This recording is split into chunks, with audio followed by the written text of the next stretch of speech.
اعوذباللہ من الشیطان الرجیم، بسم اللہ الرحمن الرحیم۔ السلام علیکم ورحمۃ اللہ وبرکاتہ۔ نبی پاک صلی اللہ علیہ وآلہ وسلم پہ لاکھوں کروڑوں درود و سلام۔ اللہم صلی وسلم وبارک علی نبینا محمد۔ سعودی عرب میں تو شب بارات ہو چکی، رات عبادت کی تھی اور دن بھی گزر گیا روزہ میں اور عبادت میں۔ آج پاکستان میں شب بارات ہے اور آپ سب کو شب بارات بہت بہت مبارک ہو۔ اللہ تعالیٰ آپ سب کی مشکلیں، پریشانیاں، رنج غم دور کرے۔ دعا ہے کہ اللہ تعالیٰ اس رات کے صدقے ہمارے سارے گناہ معاف فرمائے، ہماری دعائیں قبول فرمائے۔ جو مجھ سے کبھی غلطی کوتاہی ہو گئی ہو تو اللہ تعالیٰ معاف فرمائے، اور جو آپ سے کوئی غلطی کوتاہی ہو گئی ہو میرے سننے والوں، اللہ تعالیٰ آپ سب کو بھی معاف فرمائے۔ آج تک میری طرف سے جانے انجانے میں کوئی غلطی، گستاخی، غیبت یا میری کسی وجہ سے آپ کا دل دکھا ہو تو اللہ کی رضا کے لیے شب برات سے پہلے مجھے معاف فرما دینا۔ جزاک اللہ خیر۔ یہ معافی نامہ آپ اپنے عزیز و احباب کو شیئر کر سکتے ہیں، اور کچھ حقیقت جو شب بارات کی ہے وہ آپ ان سے سنیے گا۔ جو لوگ کہتے ہیں کہ کوئی عبادت نہیں ہوتی، کوئی روزہ نہیں رکھتے صبح، تو اس بارے میں بات ہے، آپ سنیے گا۔ ہمارے پیارے نبی صلی اللہ تعالیٰ علیہ وسلم نے 15 شعبان کے لیے یہ ارشاد فرمایا ہے کہ جب شعبان کا نصف ہو جائے، یعنی 15ویں شعبان وہ رات کا آغاز ہو جائے، تو فرمایا فَقُومُوا لَيْلَهَا وَصُومُوا نَهَارَهَا، فرمایا اس کی رات میں تم قیام کرو اور اس کے دن میں تم روزہ رکھو، کہ یہ وہ رات ہے کہ جس میں اللہ پاک خصوصی طور پر ایک اپنی شان کے لائق آسمان دنیا پر تجلی فرماتا ہے۔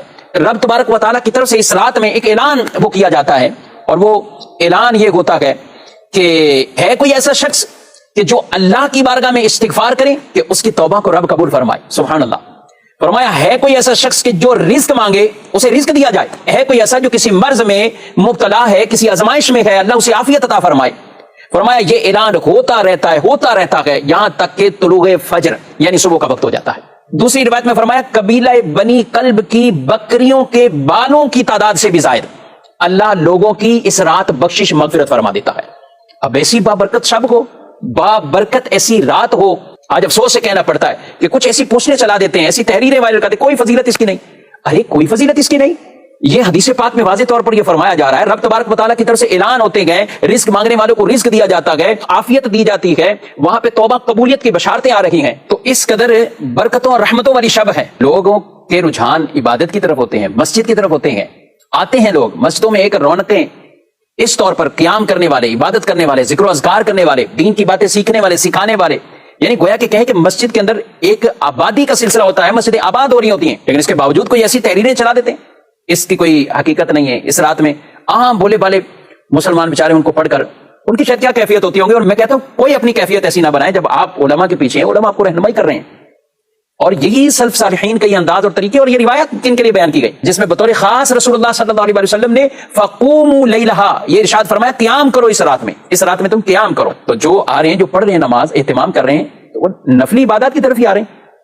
اب وہ سوچے کہ جو لوگوں کو عبادت سے روک رہا ہے وہ کیا مناع للخیر، قرآن پاک کے اندر جو کافروں کا طریقہ، اور بالخصوص ولید بن مغیرہ بدبخت آدمی جس کے قرآن پاک میں اس کافر کی کئی برے اعمال کو نشاندہی کیا گیا، اس میں ایک بری صفت کہ یہ خیر سے روکنے والا ہے۔ ایک طرف تو وہ طبقہ شب برات میں جن کے بچے جوان یہ گلیوں میں نکل آتے ہیں اور طرح طرح کے اس رات کے تقدس کو پامال کر رہے ہوتے ہیں، وہ چاہے آتش بازی کے ذریعے کسی اور وجہ سے، بجائے یہ کہ لوگ ان کو منع کریں کہ تم عبادت گزاروں کو اس طرح پریشان نہ کرو، مسجدوں کے پاس بھی یہ کام نہ کرو، محلوں میں بھی یہ کام نہ کرو، لیکن ان کے لیے کوئی کچھ نہ کہے، اور جو عبادت کر رہے ہیں ان کے لیے طرح طرح کی باتیں کریں۔ یہ کیسا انصاف ہے، اور یہ کون سی ایسی لاجک ہے کہ جس میں آپ لوگوں کو دین کی طرف آنے سے تو روک رہے ہیں، لیکن آپ جو دوسری طرف خرافات میں پڑے ہوئے ہیں ان کے لیے آپ کچھ بھی نہیں کہتے۔ جی، آپ نے شب بارات کی حقیقت کو سمجھا اور جانا سارا۔ یہ فضیلتوں والی، رحمتوں والی رات ہے، اس میں بہت زیادہ دعائیں کریں اور اپنے اگلے پچھلے گناہوں کی معافی مانگیں، توبہ کریں۔ آپ کی اور ہماری عبادت کو اللہ تعالیٰ قبول و منظور فرمائے انشاءاللہ، آمین ثم آمین یا رب العالمین۔ اور یہ پارٹ 2 رمضان سے پہلے کی تیاری کا جو پارٹ 2 ہے وہ آپ سنیں پلیز۔ اگر تم میرے راستے میں جہاد کے لیے اور میری رضا تلاش کرنے کے لیے نکلے ہو، تم ان کی طرف چھپا کر دوستی کا پیغام بھیجتے ہو، حالانکہ میں زیادہ جاننے والا ہوں جو کچھ تم نے چھپایا اور جو تم نے ظاہر کیا، اور تم میں سے جو کوئی ایسا کرے تو یقیناً وہ سیدھے راستے سے بھٹک گیا۔ ٹھیک ہے، مزید فرمایا سورۃ مائدہ 51، اے لوگوں جو ایمان لائے ہو، یہود و نصارہ کو دوست نہ بناؤ، ان کے بعض کے دوست ہیں، اور تم میں سے جو انہیں دوست بنائے گا تو یقیناً وہ ان میں سے ہے، بے شک اللہ ظالم لوگوں کو ہدایت نہیں دیتا۔ یہاں میں نے یہ دو آیات ذکر کی ہیں کیونکہ یہ لوگ یہود و نصارہ کو دوست بناتے ہیں اور اللہ کے دشمنوں کو محبوب بناتے ہیں، ان کی عزت کرتے ہیں، اور یہ جہاں بھی جائیں ان کے پیچھے پیچھے چلتے ہیں۔ اس لیے رسول اللہ صلی اللہ علیہ وآلہ وسلم نے اس کام پر متنبہ کیا ہے، یعنی کہ منع فرمایا، اور کہا ہے کہ جو کسی قوم کے ساتھ مشابہت اختیار کرے وہ انہی میں سے ہوگا۔ استغفر اللہ۔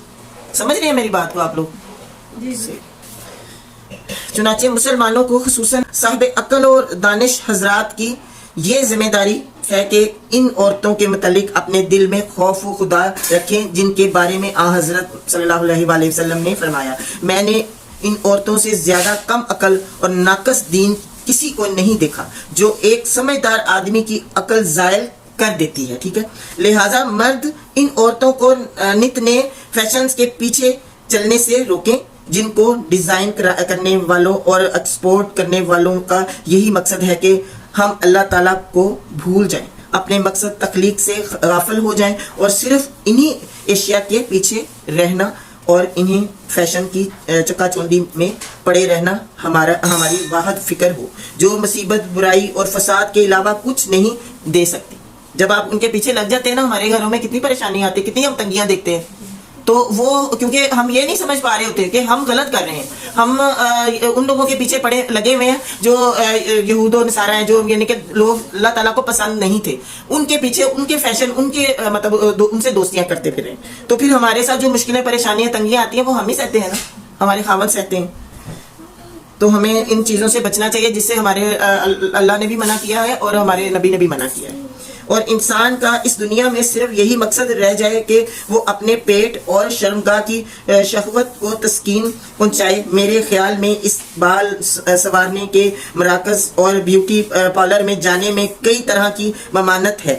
پہلی ممانت ہیئر ڈریسر بالوں میں کافروں کی طرح کی زیب و زینت اور سٹائل بناتی ہے، جو ظاہر ہے کہ حرام ہے کیونکہ اس میں ان کے ساتھ مشابہت، اور جس نے کسی قوم کے ساتھ مشابہت اختیار کی وہ انہی میں سے ہو گیا، جیسا کہ فرمان نبوی ہے۔ دوسری ممانت ان کے کام میں چہرے سے بال اتارنا اور بھویں بنانا بھی شامل ہے، جس طرح سائل نے ذکر کیا ہے، اور ایسا کرنے والے پر رسول اللہ صلی اللہ علیہ وآلہ وسلم لعنت بھیجی ہے، چنانچہ آپ نے بال اتارنے اور اتروانے والی دونوں ہی پر لعنت بھیجی ہے۔ لعنت کا مطلب ہے اللہ تعالیٰ کی رحمت سے دوری، اور میرے خیال میں کوئی بھی ایماندار مرد یا عورت یہ نہیں چاہے گا کہ وہ کوئی ایسا کام کرے جس کی وجہ سے وہ اللہ تعالیٰ کی رحمت سے دور اور رائندہ درگاہ بن جائے۔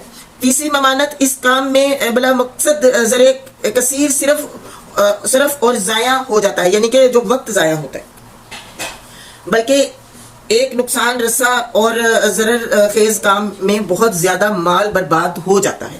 چنانچہ بال سنوارنے والی اور ایک ایماندار عورت کے بالوں کو کافر یا بدکار عورتوں کے بالوں میں بدل دینے والی ہیئر ڈریسر ہم سے بے حساب دولت اینڈ لیتی ہے، جس کا پھل صرف یہی ملتا ہے کہ ایک نیا سٹائل تبدیل ہو جاتا ہے جو تباہ کن بھی ہو سکتا ہے۔ چوتھی ممانت اس سے عورتوں میں کافر عورتوں کے انداز زبائش اختیار کرنے کے افکار نشو نما پاتے ہیں۔ جب وہ ہیئر سٹائل ویسا بنا لیتی ہیں، جب ویسا مطلب چہرے کا وہ کر لیتی ہیں، پھر ان کا دل کرتا ہے ہم دکھائیں، کہ ہم نے اتنا پیسہ لگایا ہے بالوں پہ, ہم نے اتنے مطلب وہ کیا ہے, تو پھر یہ دکھائیں. وہ پھر اس وجہ سے حجاب نہیں لیتی, وہ گھروں سے ایسے ہی نکلتی بال سوارے, کیونکہ انہوں نے بڑا پیسہ ہیئر ڈریسر کو دیا ہوا ہے, تو اس وجہ سے وہ ایسے ہی باہر نکلتی ہیں, اپنا دکھاتی ہیں سب. تو یہ مطلب اس میں ہی آ گیا نا کہ یہ تو اور بھی زیادہ غلط بات ہوگی. جب آپ یہ اس طرح کے کام کرتے ہیں تو پھر آپ بے حیائی کی طرف بھی آ جاتا ہے دھیان, مطلب بے شرم ہو جاتے ہیں, بہت ساری چیزیں اس میں مطلب آ جاتی ہے. یہ ابھی اس میں بھی بتایا ہے. جس کے بعد عورت بے حیائی اور بھی بڑے جرم کی طرف مائل ہو سکتی ہے. پانچویں ممانعت, جس طرح سائل نے ذکر کیا ہے کہ یہ ہیئر ڈریسر عورت کی بلا ضرورت بے پردگی کرتی ہے. مثلا یہ عورت کی رانوں اور شرم گاہ کے ارد گرد بال اتارنے والا ماسک لگاتی ہیں اور بلا جھجک ہر طرف نگاہیں ڈالتی ہیں, جبکہ رسول کریم صلی اللہ علیہ وآلہ وسلم نے عورت کو عورت کی شرم گاہ پر بلا ضرورت نگاہ ڈالنے سے منع فرمایا اور یہ کوئی ضرورت نہیں. پھر اس کا کیا فائدہ ہے کہ عورت اپنے جسم کو ربڑ کی طرح بنائے جس پر کوئی بال نہ ہو, اور پھر کیا خبر کہ جن بالوں کو اللہ تعالیٰ نے اپنی حکمت کے تحت اگایا ہے انہیں اتارنے کا جلد کو کوئی نقصان ہو, چاہے تاخیر کے ساتھ ہی ظاہر ہو. یعنی کہ نقصان ہوگا کسی بھی ایج میں, کسی بھی عمر میں اس کا نقصان ہو سکتا ہے اس کی جلد کو. پھر مزید کیا وہ معلوم ہے کہ جو اور رانوں کو پیٹ سے بال اتارنے کو ممنوع قرار دیتے ہیں, شاید ان کا قول صحیح ہو, کیونکہ یہ بال اللہ تعالیٰ کے پیدا کردہ ہیں. انہیں اتارنا اللہ تعالیٰ کی تخلیق کو تبدیل کرنے کے زمرے میں آتا ہے. ٹھیک ہے, یہ بس اب ٹاپک ختم ہونے لگا. جبکہ اللہ تعالیٰ نے بیان فرما دیا ہے کہ اس کی تخلیق کو تبدیل کرنا شیطان کے احکامات کی پیروی کرنا ہے. اوکے, اور اللہ تعالیٰ اور اس کے رسول نے ان بالوں کو اتارنے کا حکم نہیں دیا, لہٰذا اصل یہی ہے کہ انہیں اتارنا حرام ہے. یہ بعض اہل علم کا موقف ہے, اور جو جواز کے قائل ہیں وہ یہ نہیں کہتے کہ انہیں زائل کرنا اور باقی رکھنا ایک برابر ہے, بلکہ تقوی اور بہتر یہی ہے کہ انہیں نہ اتارا جائے. اگرچہ یہ حرام نہیں, کیونکہ اسے حرام کہنے کی دلیل مضبوط نہیں.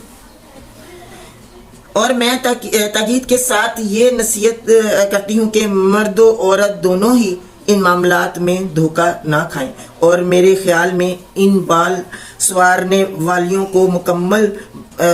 کا مکمل بائیکاٹ کرنا چاہیے, اور عورتوں کو بناؤ سنگار میں اسی پر اتفاق کرنا چاہیے جو نہ دین میں نقصان رسا ہو اور نہ کافروں کے ساتھ مشابہت کی وجہ سے حرام ہی میں مبتلا کر دینے والا ہو.